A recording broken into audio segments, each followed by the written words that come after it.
Hello and welcome to the North Bank podcast. I'm your host, Holly. I'm joined by Stef. Hello, Stef. Hello, mate. How you doing? I'm trying to sound really excitable, like we've just won a first trophy of the season, but we haven't. No. But we didn't want it anyway. Yeah, exactly. The treble's still on. Treble on. I want to cry. Yes. I mean, I think my summation of it, we're recording this on Monday evening, 24 hours after the day before. And I think my best summation of the day yesterday, it was a great day ruined by the football. That's how I like to perceive yesterday. A great day ruined by the football. It was nice to see some old faces and some new faces as well. As ever, this podcast, because it's international break, we've got nothing to look ahead to and preview. So we are going to just look back in a little bit more detail on yesterday's performance or lack thereof.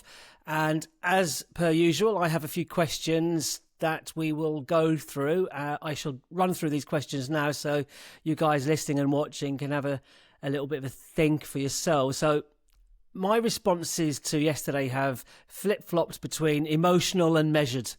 So I'm not sure which kind of came to the fore as these questions popped into my head. Question number 1. So what went wrong? Selection, tactics, injuries, nerves. Question 2. Was that second half our worst 45 minutes of the season? Question 3. Did City actually play well or were we just abject? Question 4. Was selection of Kepa Arteta's worst decision as Arsenal manager to date? And question 5, and I like this one. Would you rather have had City's or Arsenal's last 10 to 14 days? I'll leave that one hanging there. We'll come back to that. But anyway. So, Steph, not ignoring those questions for now, how are you feeling? Yeah, I don't know. I'm not as bummed out about missing out on the trophy as much as I thought I would be. What has me feeling a little bit nervous and disappointed is the performance. The stage was set. We didn't really turn up, and that's the bit that's sort of haunting me a little bit. It was really flat, and actually, it's not even really about the trophy. I just feel like it was just not a good account of ourselves. Are you worried about what's to come? Well, this is it, and that it's going to play into that narrative. And what I'm clinging on to, which might be foolish, who knows, is the fact that we have recovered. You know, that's our 4th defeat of the season, and each defeat before that has been followed by a relatively good run. Would you like to know exactly what those runs were? It's almost like we planned this, and we absolutely didn't. Have I set you up to talk about these? Okay. One of my stats. Well, there we go. Yeah, we have lost 3 previous games this season. Liverpool, after which we went on an 18-game unbeaten run. Nice. Aston Villa, after which we went on an 11-game unbeaten run. Okay. And Manchester United, after which we went on a 14-game unbeaten run. Well, we are minimum 10. Guaranteed 10 games. So we match that. There might be a good end to the season in the offing. Tabs at the Grove asked me yesterday, would I be happy with just the Premier League? I'm like, yes. Bloody hell, yes. Yes, I would. He wouldn't. No, people have got carried away.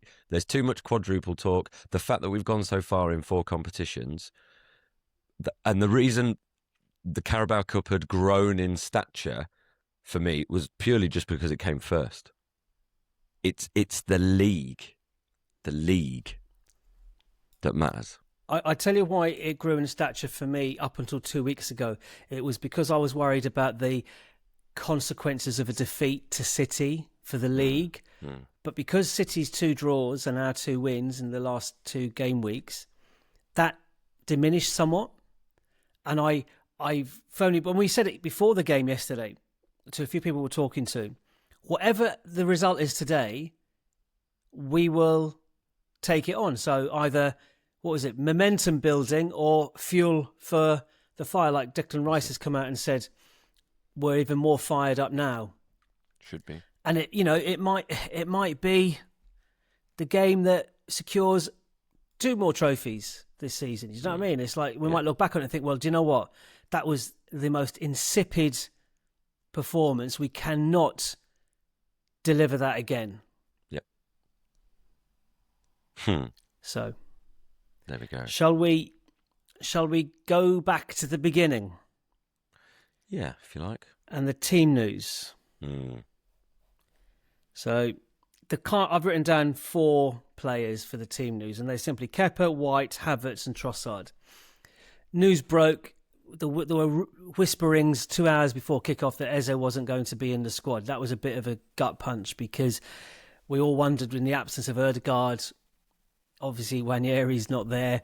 We're looking at a 16-year-old Max Daumann as a creative influence behind Eze, notwithstanding Havertz. So we thought, okay, well, Havertz should do okay there. Timber not in the squads. Thought he might have been, the way the reports were leading during the week.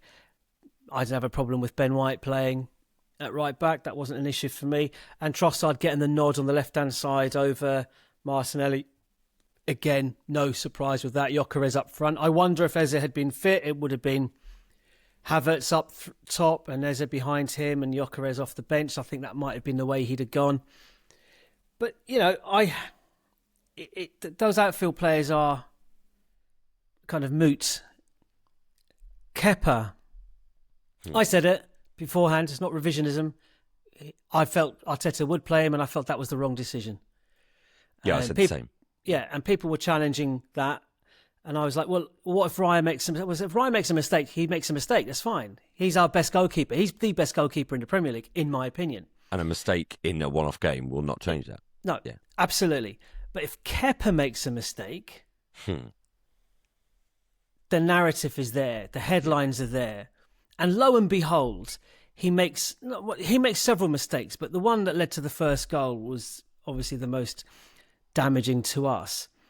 Are you on about when he came out, misjudged the bounce, and then could have taken Doku down, but but actually, I've rewatched several of the key incidents on mute because I don't want to hear any commentary. I don't want to hear any Man City fans in the crowd either. Referee should have played on. We were in trouble. We'd have conceded a goal. I wondered that at the time. Why has he not played advantage?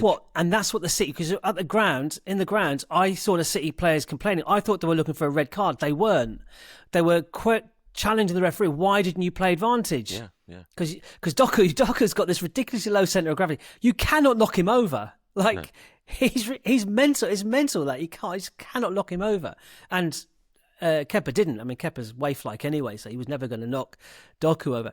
But I mean, Raya would have got to the ball and cleared it out. There's no that was a mistake, and that prompted that 10 minutes of intense, incessant pressure that we could not escape. That started there, and then led to the 2 goals. But the goal, he just fumbled the cross, and I was blaming Ben White, I think, in the ground. But looking at the replay, Kepa's deflection on the ball just completely wrong-footed him, and Nico O'Reilly got in. Just there was nothing. It was all Kepa's fault. Yeah. Arteta's kind of rationale for choosing Kepa was, doing the right thing and the fair thing, and I'm just like, I must admit, I got a bit cross at that.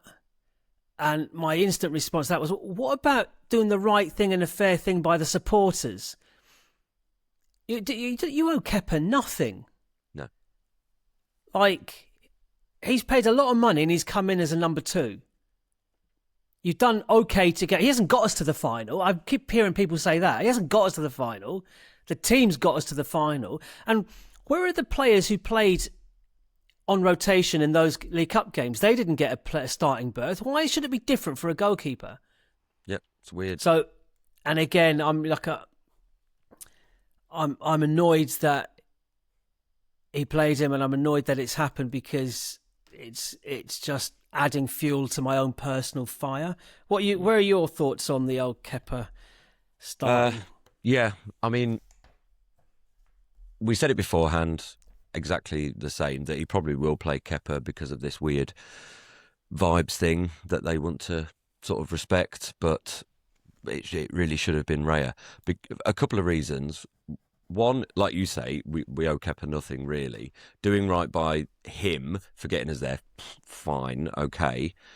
I did see a post by 1.73 Acres on BlueSky, who talked about how when looking at the game as a zero-sum game, winners and losers, okay, yep, easy to criticise the Kepa decision because he has fumbled. We've got a more reliable keeper who we could have drawn upon, and it didn't happen.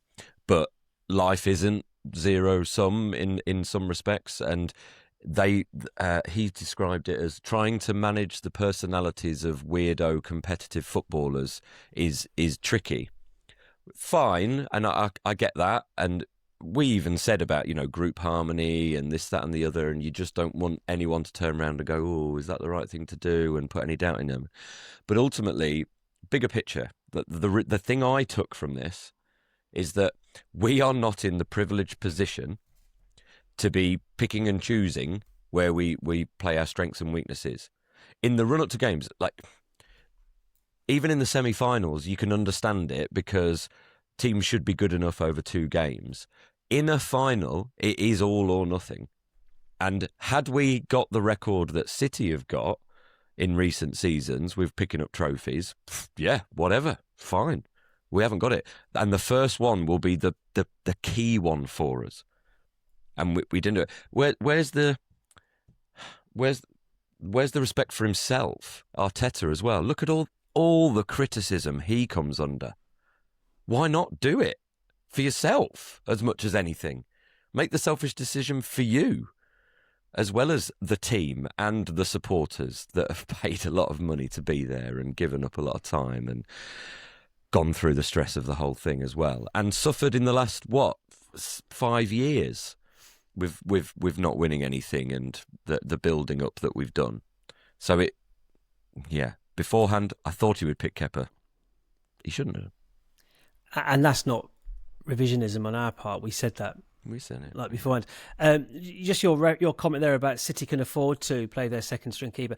And someone online, I don't know who did it, made the point, but the observation was that actually Trafford was bought as a number 1. Yeah, possibly at the time, yeah. So he was bought as a number 1 and Donnarumma became available, so they went for him. Sure. So it's a slightly different scenario. All right, I'm assuming he's younger than Kepa as well. Yeah. Do you see much difference in the quality between Kepa and Trafford? I mean, in that one-off game, we do, clearly, but... Not so far, but that's broadly. The annoying thing, is that I thought the City defence, and with Trafford behind them, were vulnerable, with only Rodri in front, but we never tested that. Just going back to Kepa, our tactics were... So my first question was, so what went wrong? Selection tactics. So we've covered selection and Kepa. Tactics, we were clearly looking, and this is why Raya should have played as well, because Raya's got a fantastic pass on him. He's much better with his feet. Kepa doesn't have that, certainly not to the extent that Raya has. Man City just didn't press. They let Kepa and our centre-backs have the ball because they worked out that our defensive players aren't the 30, 40 yards, accurate passes of the ball. It's when they pass the ball off to Rice or Zubimendi, that's where we get a little bit more dangerous in our attacks, build up. And so they thought, well, okay, we'll engage when the midfielder gets the ball, but your goalkeeper and your centre backs can have it. And we had nothing. No. Nothing. So we've got to ping the ball over the top with no accuracy. It's why Havertz kept peeling out to the touchline for that, because that was obviously our tactic. But then that didn't happen because Kepa doesn't have it. And that left a big gaping creative hole in the middle. So no connection between the defensive unit and the attacking unit. And Trossard and Saka were poor. Gyökeres I thought was okay, but, as I said to you after the game, let's not let's not beat around the bush. Gyökeres is not a brilliant striker, and he can get his 20 goals this season. He's still not a brilliant striker. And I look longingly at someone like Julian Alvarez, who we had been linked with last summer, and thinking, my God, we would be so much more secure in the Premier League if we'd had Alvarez there. And I know that's like a bit redundant, pointless saying that, but anyway. So, tactics, selection, injuries, nerves. Yeah, so I want to talk about the tactics a little bit. You're absolutely right. City allowing us to build up in the way that we did, because they knew that Saliba, Gabriel, Kepa were never going to really find that pass that we needed. So it was a lot of hopeful balls over the top. But because City hadn't engaged so high, they would drop back. It meant that if we had to go long, they could overload those areas.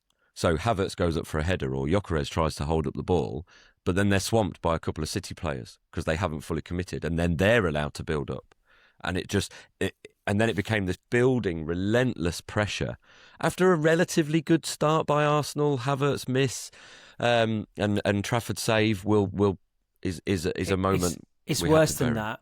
Yeah, because I did watch that again. Havertz took too long. A fully fit, up to game state Havertz takes that a lot earlier. But the rebound fell for Saka, and he had two opportunities to square it to Gyökeres, who wouldn't have had a tap in like Everton tap in, but he would have had a lot better chance at scoring because he had a couple of defenders around him, but no goalkeeper would have been in the way. Right. And again, like, just poor decision making, extra touch. Yep. So in terms of those tactics, then what I was looking at, and I did get this wrong because we saw the City lineup. And we saw a similar lineup to what they put out against Real Madrid in the first leg at the Bernabeu, where it was effectively 4 centre-back profile type players with Rodri in front, and then 5 forwards with Doku as a more straightforward winger, Cherki and Silva, manoeuvring around. Semenyo played as the winger really, and we thought, well, yes, in balance, we've got to get at their defence, we've got to force them back, because there's a few of those attackers that won't feel comfortable going backwards. And the defence is a bit makeshift. Diaz was out for them as well. But we had no one to connect us up. So with that City kind of like mid-block, it meant that we could just pass it around the back endlessly and go nowhere. Or if we did go over the top, they were able to overwhelm us, win the ball back, and then the ball just kept coming back at us. And it just was this building pressure that you just knew was inevitably going to lead to conceding, because there's no way we could concentrate that well for that long. I did think we defended okay, but that's not a tactic. We were never in control. Do you want me? I'll do this now, right? I want to pretend like we're not talking about yesterday's game. Yeah. Okay. So suspend that reality. I'm going to read you out the match stats from not yesterday's game. From a game. I'm going to read you out the match stats. Ours are first. Okay, 38% possession versus 62. 10 shots for us, 10 shots for the opposition. 4 on target for us, 2 the opposition. Woodwork hit twice by us, 0 times the opposition. 18 touches in the opposition box for us, 24 for the opposition. 3 corners each. Right? That doesn't sound like a 2-0 to the opposition game at all. We've had double the shots on target. We've hit the woodwork twice, which don't count as shots on target. They've had 2 shots on target and got 2 goals. This next stat is probably where we had 46 successful final third passes. They had 110. So that's our XG was 0.63, theirs was 1.51. But you can look at those stats. We were absolutely beasted in that second half. Yeah. Let me give you a couple of stats from half time to 60 minutes. Or 64 minutes even, right? From the whistle going off at the start of the second half to the 60-minute mark, which is the first goal, City had 80% possession. That's 15 minutes. I'd turned to Dan, hi Dan, about 59 minutes and 30 seconds. And I said, because Arteta, our seats were brilliant. We were just to the left of those corporate ones in the middle. So we could see, compared to where I usually am, like behind the goal in row 5, it was lovely. I loved it. Different perspective from the game. We could actually see the game, all of it, down both ends. And you could see passages of play developing. But you could also see Arteta. And he was in conflab with a couple of the coaches, a couple of his backroom staff for a good 5 minutes. What do we do? Clearly, what do we do? Like, which was a concern anyway. And I just was like, urging Dan to like he's got to do something, because City are going to keep doing this until they score, and they will score. I had barely uttered those words when the ball came across from the right, and Kepa flapped at it and the ball went in, and I was like, oh. Yeah. It was so that 80% possession. I've got another one from James Benge. In the second half, Arsenal failed to complete a progressive pass, that's a 10 plus yards pass forward, until the 71st minute. It felt like it.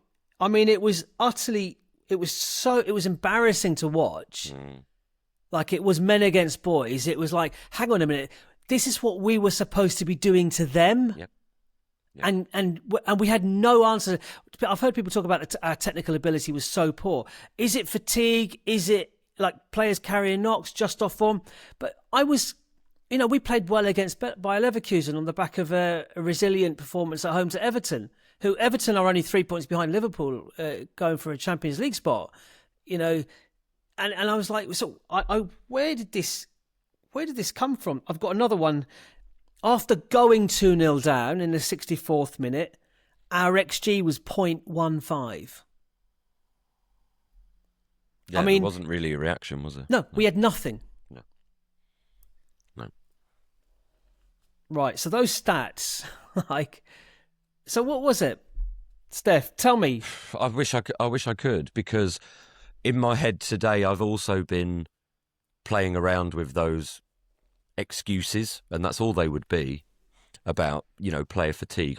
Watching that team, and I can't help but think, I was making a point about City's team looking disjointed, but they had a game plan that clearly worked. And I said, as we walked away from Wembley, that how many times have I said about Arsenal that they might spend the first half kind of figuring an opponent out, and then they kill them in the second half.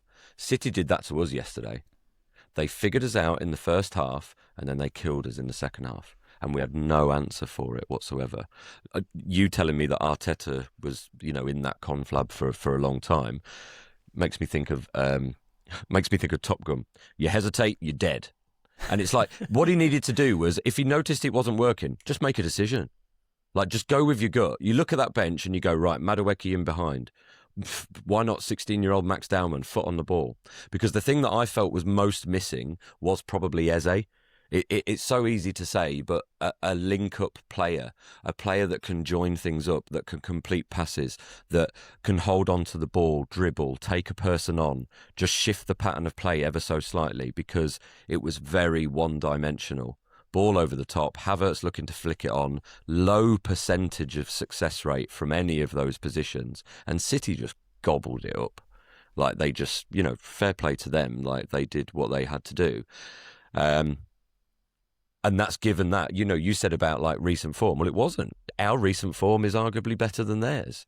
They've gone out in the Champions League. They've dropped crucial points in the Premier League. We should have been buzzing. I do feel like, therefore, the players we were left with, as it were, that there was an issue with that. He has gone for his tried and trusted, maybe a little bit more, when he should have done that in goal. Well, this is, and therefore, why on earth wouldn't you do that in your goalkeeper, which could arguably be one of your most important positions, if not the most important position? Well, yeah, you make a mistake as a keeper, it's a goal. You hesitate, you're dead. Exactly. So, yeah, it's all really frustrating. I mean, the true answer is, like with all of these things, it's a little bit of all of the above, but it just feels like a massive missed opportunity. I really wanted Eze in that team to join things up. I really did. Missed him so much. Okay, but even then you look at, Trossard can't be injured. He's not can't be fit, and he's not gone. He's pulled out of the Belgium squad for these friendlies.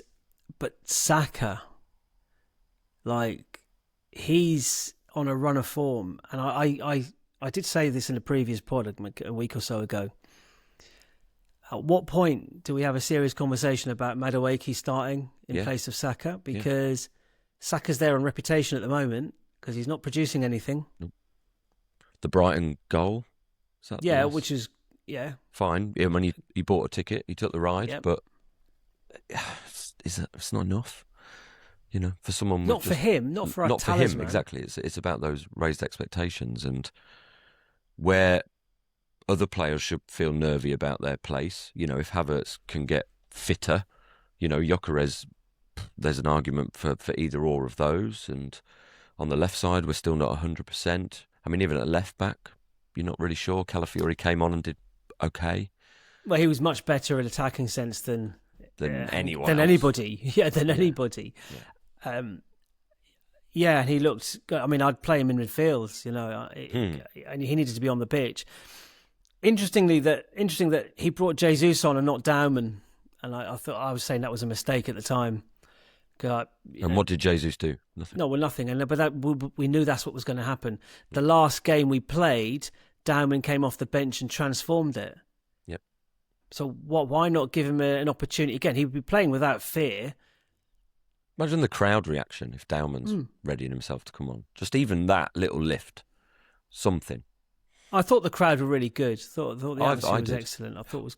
Although I should say, interestingly, I bumped into a load of my friends. I normally go with supporters club lot from Norfolk, but obviously the way the tickets for the Final Four, it was slightly different. So we went together, and but I actually saw them. Stopped off for some food on the way back in Royston, and saw them. And they were saying, because they were in block 110, which is more around by the corner towards the goal, and they were disappointed by the atmosphere, but. Whether they just happened to be surrounded by a few, I don't really know. But I couldn't complain. I was worried that because I was on the side, I'd be, it would be a little bit flatter, maybe sat down, a little bit more stayed. No, not a bit of it. I thought it was pretty good. No, I thought the crowd, in spite of the evidence in front of our eyes, I thought the crowd stayed with the team a lot longer than the team performance warranted. Yes, I agree. I took a picture. I reckon it was about 85 minutes. And our end was still basically full, which I thought was generous. 2-0 down to Man City, 5 minutes left. Playing the way we were. I would have forgiven a few for chipping off, but they didn't. Can I apologise for not doing the instant reaction straight after the game? But I didn't think the optics of our instant reaction to the backdrop of that lot celebrating was something anybody needed to see or wanted to see. So I was like, no. I think 92 minutes. I packed my bags and went home. Do you want me to read out Chris's? Yeah, go. Yeah, sure. Chris has sent us quite a well thought response. Chris says, thoughts on the City game. Started well, City grew into it and ended first half on top, by which time we were already taking our time with dead balls and set pieces. And here's where I'd love to have been a fly on the wall at half-time. The instructions seemed to be further take the pace out of the game, but the way we simply defended deep and found no outlet was hugely frustrating. Partly due to City's pressure, credit to them, they cut off our passing lanes well. But we know them very well and should have had more of a game plan than hoof it hopefully upfield and watch it get swept up and recycled by City's backline. A backline we should have tested far more than we did considering they were already relatively weakened. So the question is, to what extent is Arteta's respect of Pep tipping into fear, and how much of that has been transmitted to the players? How much of yesterday's second half was down to City's game plan versus ours? Easily our worst half of football this season, and yet again, too many players go missing. The international break has come at the perfect time as we will withdraw a few players who have tweaks, while Saka could do with some game time with England to hopefully get some form back. Finally, let's hope this serves as a kick up the arse, much like the one Ben White gave Cherky after he showboated on the touchline yesterday. Highlight of the game. Yeah, quite a lot to unpick there. Couple of things. Arteta was unbeaten in his 5 previous meetings against Pep. Yeah. Just like, for me, it was and it played into the tactics. People will probably look at Kepa's mistakes and fumble for the goal, but actually, like you said, his all-round play affected the team in the way they were able to operate. His passing range isn't good enough for us to be able to relieve the pressure. And just his speed of thought and trying to distribute quickly, just it's at a different level to Kepa. So it makes the team play a different way, which was a shame.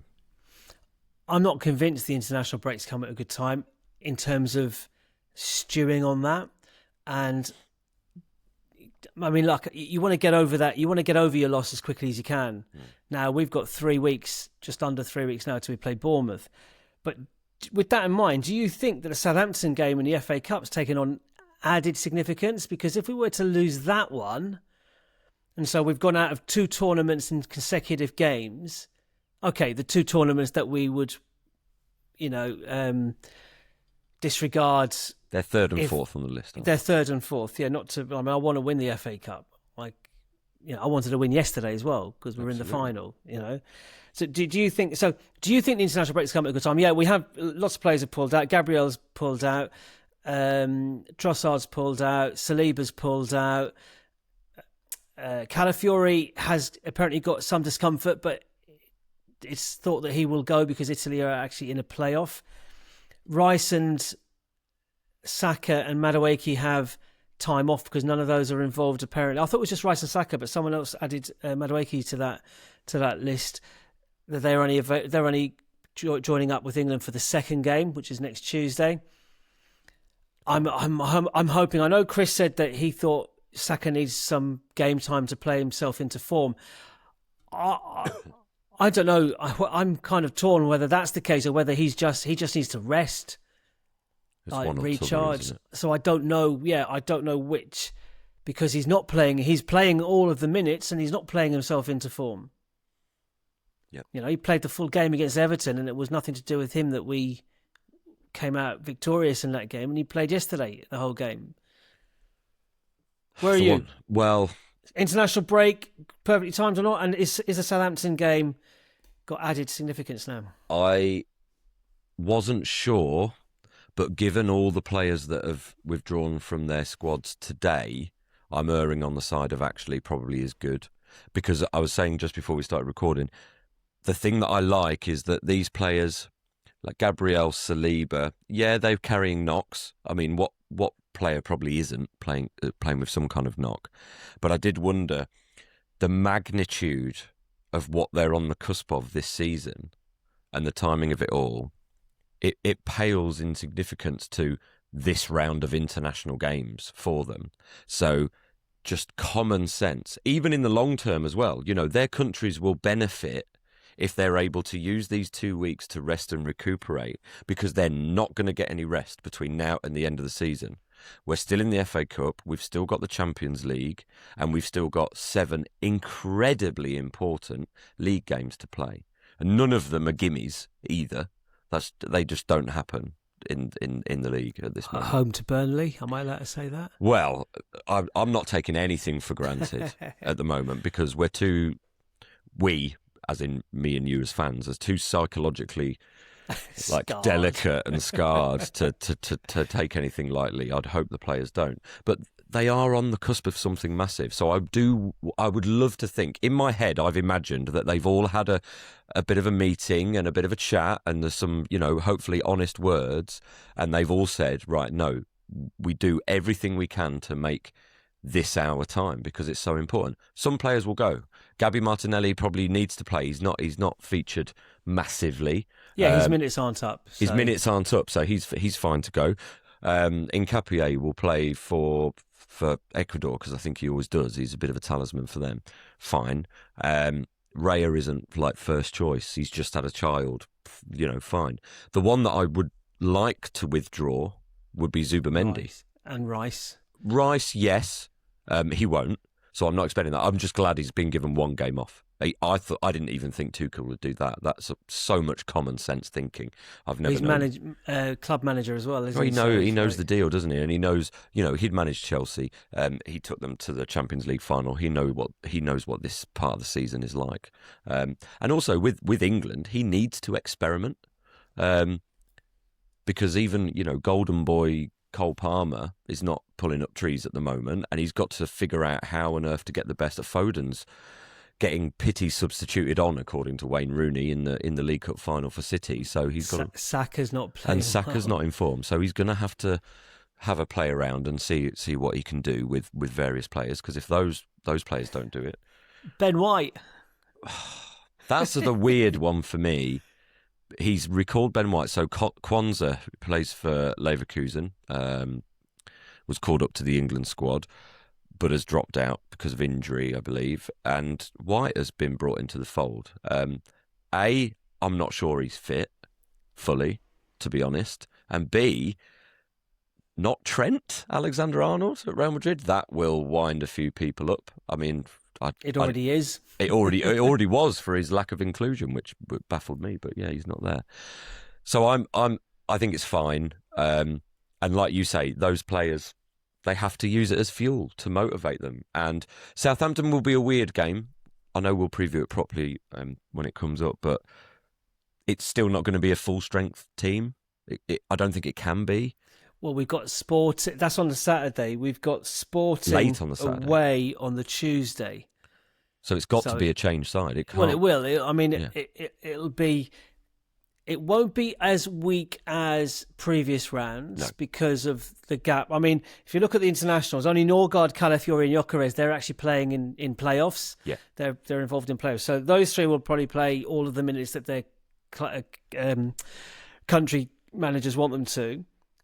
But everybody else, Dowman's gone off with the youth setup with England, hasn't he? Right. Because he might be 1-2 start against Southampton. So, but yeah, and he's only played like 20 minutes. Yeah, and that's fine.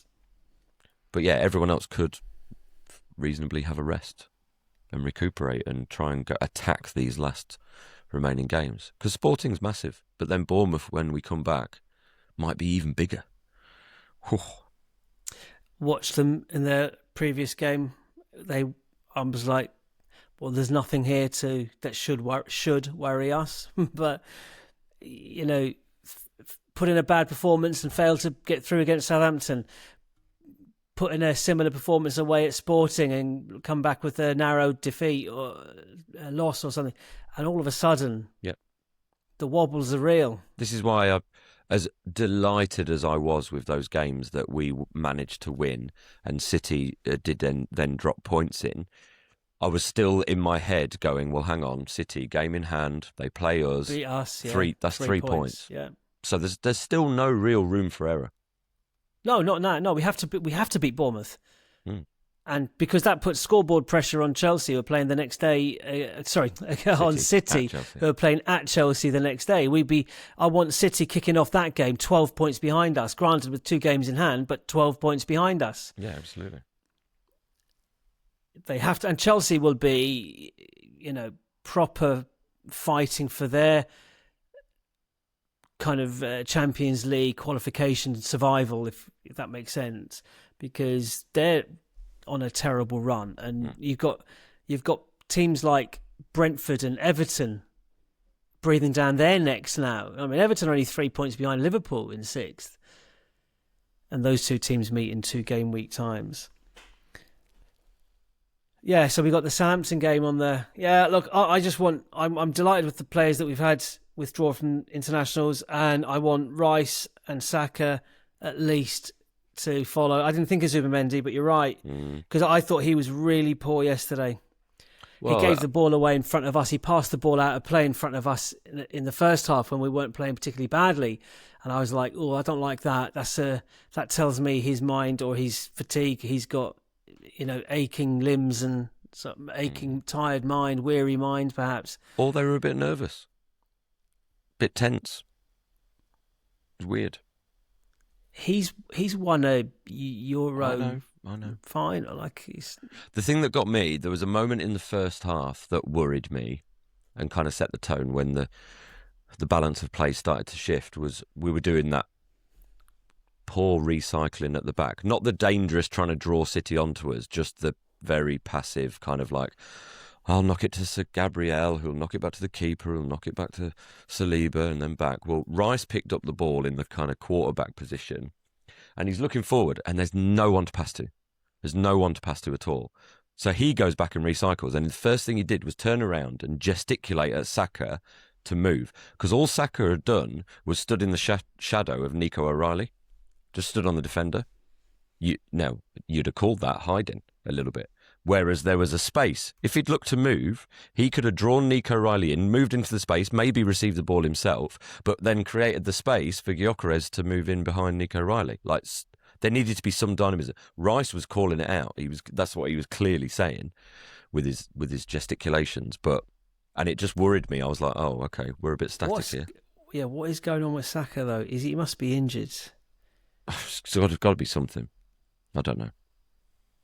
It's all very bizarre. A couple of other observations from online. Daryl on our Patreon, he says we use league game tactics instead of cup final one-off game tactics, playing safe, hoping to nick it. Ian Wright, we didn't have any midfield. Zubi's numbers will be interesting to see. I don't think he got onto the ball to get our team playing. Yep. And Darren Arsenal on Twitter, if we were holding the ball with the keeper to draw them off, they didn't buy it. Terrible tactics. Yeah. Very basic tactics as well. Yeah. And to see an apparent absence of a plan B was I don't know. I don't think we had the players. I mean, we do have the players to do it, but given some of their form, but then the couple of key positions, both Havertz and Kepa for me, and I love Havertz, I think he's great, but he wasn't going to be the creative link man to make things happen, and Kepa couldn't start anything from the back in any way, shape or form. I've been not banging the drum, that's a bit too extreme description, but I've been asking or querying whether Rice and Zubimendi need to play every game, start every game.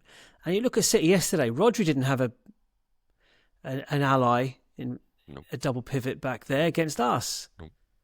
So it's just get rid of, play Rice there and someone like Marino would have been good in that position as well Marino, as Eze, Odegaard. Oh my God.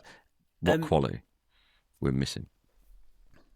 But put I don't know. Put Calafiori in the middle. Put Lewis Skelly in the middle. More Dowman. kind of forward thinking. Yeah, well, absolutely. Dowman, not from the start. I'm talking about from the start. Right. Just more forward thinking players, not like two peas in a pod back there who can do each other's jobs without. They're interchangeable. Somebody with something different. But you can go that with even like Nkapie at left back. Okay, but again, it plays into it. Is Calafiori fit enough to start? I wonder if Timber had been fit enough to start on the right, Calafiori would have played on the left. Maybe. He tends to do one of the more conservative full-backs if the offensive one's playing the other side, just to add that solidity as they move across to cover. But I don't know when you were going to come onto it, but were City that good? But I think it's definitely on the side of it was more they didn't have to be. Either. No, absolutely. Like you said, they sized us up first half and thought, no, well, that's it. Yep. We've seen what they've got. That's their tactics. We can do that. Yep. So let's play our game. Let me go on to the final of my questions because I think we've covered them all ish, yeah. In the course of just general chat. So would you rather have had City's last 10, 12 days or hours? Now, just to recap on City's, they've gone out of the Champions League to Real Madrid, a game that it's high that they were fancied very much to progress from.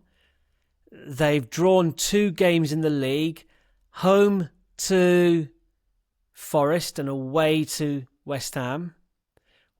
They're now 9 points behind top spot in the league. Or would you have rather had our last 10, 12 games? We've progressed in the Champions League to the quarterfinals. We've got through the FA Cup. We've won our last 2 league games and we're holding a 9-point lead, but we lost the cup final yesterday. I'll tell you in 2 months. No, I'm asking you in 2 months. I know. It's not, Because it's not a question in 2 months. The problem is, let's say our progression in the Champions League comes to naught. Let's say that those gained points in the Premier League come to naught. Then this 10 days means naff all. And I would have taken the League Cup for something. But no, but I'm asking you now. I'm feeling in the last 10 days, I got way more joy out of beating Leverkusen, particularly in that second game, and those moments, Brighton, right at the end. And Everton. And Everton especially. Boy, did I enjoy that. And like I say, it's weird. When we lost was it 2018 League Cup final to City 3-0, I was more bummed out then, weirdly. We had nothing else. Because I think it was because I knew that the bigger picture of the club was very down at that point. We were basically in the midst of the Wenger out era, and Arsenal fan TV, sucking the life out of being an Arsenal fan. So it was like bigger picture stuff. It felt like, well, like even making a final just doesn't mean anything. Whereas this time, I was saying to everyone before the game, because I did have a negative prediction. I did wonder if City would do it. But I said, what I'm going to make myself look like an idiot. What I don't fear is the team not turning up. Yeah, your fear. Well, no, I must admit, I don't think the team didn't turn up in a desire sense, but I think the quality was really lacking yesterday. I could see that there was nerves. Yeah, well, this is it. I don't know. I don't think it was through lack of effort. Like I say, I was pretty praiseworthy of Gyökeres. He huffed and puffed, but like you say, he's just not that kind of striker. He's not going to make something of nothing. He's not the most skillful player in the world. And so if things aren't functioning around him, what's he going to do? Saka's been in that kind of form for a while now. Havertz was playing only really because another player was injured. Rice and Zubimendi are fairly knackered. So I don't think it was through lack of effort. It was just a lack of ability on the day. Maybe the tactics. Yeah, all of those things instead. But I did feel way more bummed out after 2018 whereas with this, so actually last 10 days I enjoyed our last 10 days way more. Oh yeah, I there's no question. Right here, right now, I would. Yeah, I'd be celebrating. I wonder if you asked that question to a City fan, what they would say. I think the average City fan would go, "Well, we won a trophy." It's just boils down. I don't know because they've been. I don't know. Maybe, but they'll be thinking they can chase us down in the league. They will probably see. They'll be probably wondering. I mean, they'll really be wondering how they drop those points in the league to the teams who they are. Relegation at home. Were they 2-0 up against Forest? I'm not sure. No, 1-1 and 2-2. He kept going back, yeah. Yeah. But either way, they'll be looking at those games going, how on earth did we drop points there? They'll also probably be looking at that Real Madrid side, because it was a Real Madrid side with no Mbappe and Bellingham, and thinking, well, how have we done that? The old Rodrigo. There was a lot of soul searching going on. The bits of social media content we get from City fans, not that we follow intently, but you get it every now and again. They were in a funny place after some and of those they didn't results. Play well yesterday. Yeah, and you wouldn't say they played amazing. 2 shots on target with the fullback a mistake ghosting in from our mistakes, and those have been the differences. But sometimes that's all you need, isn't it? I'm not saying, we got what we deserved from the game. Oh, 100%. But City didn't. We lost that game every bit as much as City won that game, if you like. If you think of it that way. But no, I'd much rather. But again, yeah, my answer to the question may change as we go out to Southampton and drop points. But having said that, go back to Tab's question from yesterday. I don't care as long as we win the league. Yeah. I want to win the league. Well, there's one. We had a post on our BlueSky because I think I posted up a couple of pictures from yesterday, and Hans Lejeune, who follows us on BlueSky, said, "Bigger picture. Yeah, we didn't deserve to win on the day, but we have gone one better in the Carabao Cup than we did last season. We've already gone better than we did last season in the FA Cup. We'll see where he's going with this. We'll see where we go in the Champions League. If we go one better in the league, yeah. One better in the league, we've won it. One better in the Champions League, we're in the final. And maybe that's why 2018 bummed me out so much, because there wasn't anything else either. Whereas we lost yesterday, disappointing on the day, didn't turn up, fine. We've still got some things to think about. Yeah, that's not our season. That's the fuel. As Declan Rice says, our season isn't defined by yesterday's defeat. Yes. It won't be. You posted something on Facebook and a guy commentated on it. You did the little meme, Alan Partridge. Well, at least Spurs lost. Yeah, still great about the Spurs result, yeah. Yeah, and someone, I can't remember his name, said, is this supposed to make us feel better after that ridiculous performance yesterday? He went this long line. And I just replied, yes. Yes. Because actually, what was the high point for us? The period up to Havertz's goal, but in the concourse, get battered everywhere. hearing Tottenham's score come through after, I mean, if anyone isn't aware, there was a thing doing the rounds. There was supposed to be a Tottenham fan protest before the Nottingham Forest game because things have got so rubbish. But after a surprise draw, actually maybe not that surprising draw against Liverpool the week before, and beating Atletico Madrid but still going out in the Champions League, there was a bit of a rallying cry from their fans. I believed they'd win. Yeah. Even I did. Yeah. They did this thing about, what was it? Stand up, sing up, stay up. So the idea is that, they had something like 20,000 fans lining the Seven Sisters Road as the team bus arrived, and there were flares going off, and it was all positive, trying to build it up. And then they go and lose 3-0 at home to Forest, their direct rivals, who then leapfrogged them in the league. And now they are really looking precarious in terms of relegation. For the record, I still think they'll stay up. I still think they'll stay up. That goal difference is massive. That's a point. With that goal difference with Forest has been negated now. It's just West Ham. With every passing defeat, I'm wavering a little bit, but I still think they'll stay up.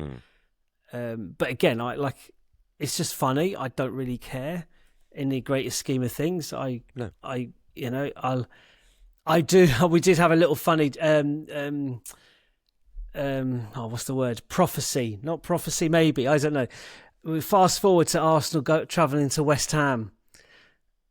We've already secured the league title at this point, and we play Declan Rice in goal. And we make sure that we do anything possible to give West Ham the victory, because Spurs did similar against City, and they've got a bit of karma for that. And that's the game that relegates Spurs. Would we get into trouble if we played Declan Rice in goal? Be worth the fine. Be worth the fine. Pictures of him eating lasagna or something before the match. Anyway, I've got nothing else to say to give. Well, if I have one little moan, because like I say, we're not making any excuses for yesterday. We don't feel hard done by at all. I do want to call it out because it worries me very much for when we have to play Man City in the league. That I can't help feel that Bernardo Silva is refereed differently. I was losing my mind in that first half when Nketiah gets booked for his first foul, which is probably a yellow card, fine. Bernardo Silva had at least three clumsy challenges where you can't really argue. He's not playing the ball. Not really playing the ball. He's just bundling the man over. And so it's not even rotation fouling because it's the same guy blooming doing it. He should have been booked. He's just a little git, honestly. I wonder what impact yesterday's game will have on Arteta and his tactics ahead of the City game. I mean, it's only in 2 league games' time. I know it's 4 weeks away, but I wonder. And we have a slightly more packed schedule as well. We'll have hosted Sporting on the... what day's the away game? Wednesday. Oh, away game's Tuesday, home game Wednesday. So, okay, so the home game is the Wednesday, but then the City game's not till Sunday.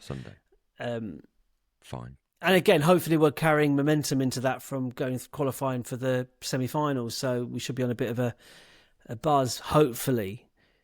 But it'd be interesting to see. But anyway, that's a conversation for another month.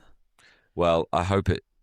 And it didn't yesterday, but that did wind me up. Let's hope it's just, a case of the best team winning. Oh, he's going to do the same again. That's just who he is. That's who Bernardo Silva is, yeah. No.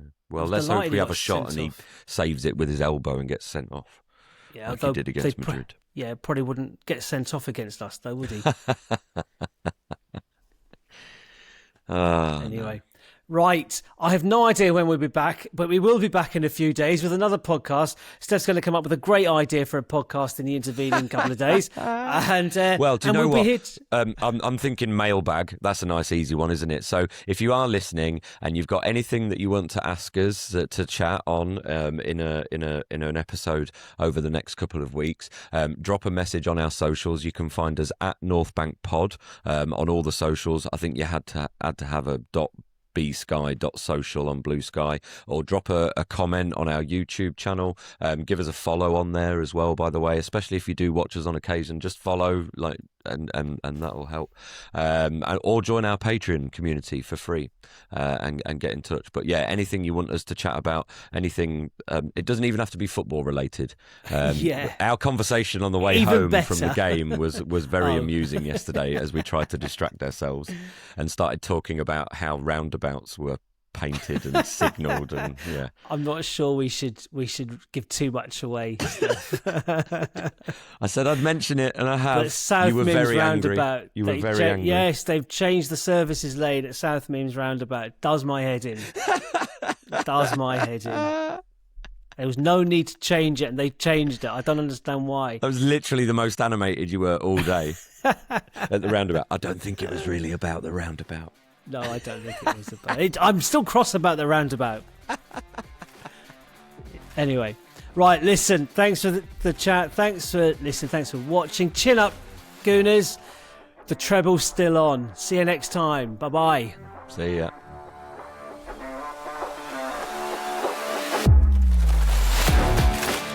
The North Bank, an Arsenal podcast. Subscribe, rate and review on your app, and find us on your socials at North Bank Pod. Email hello@thenorthbankafc.com and check out our website, thenorthbankafc.com. Produced by the Podcast Company.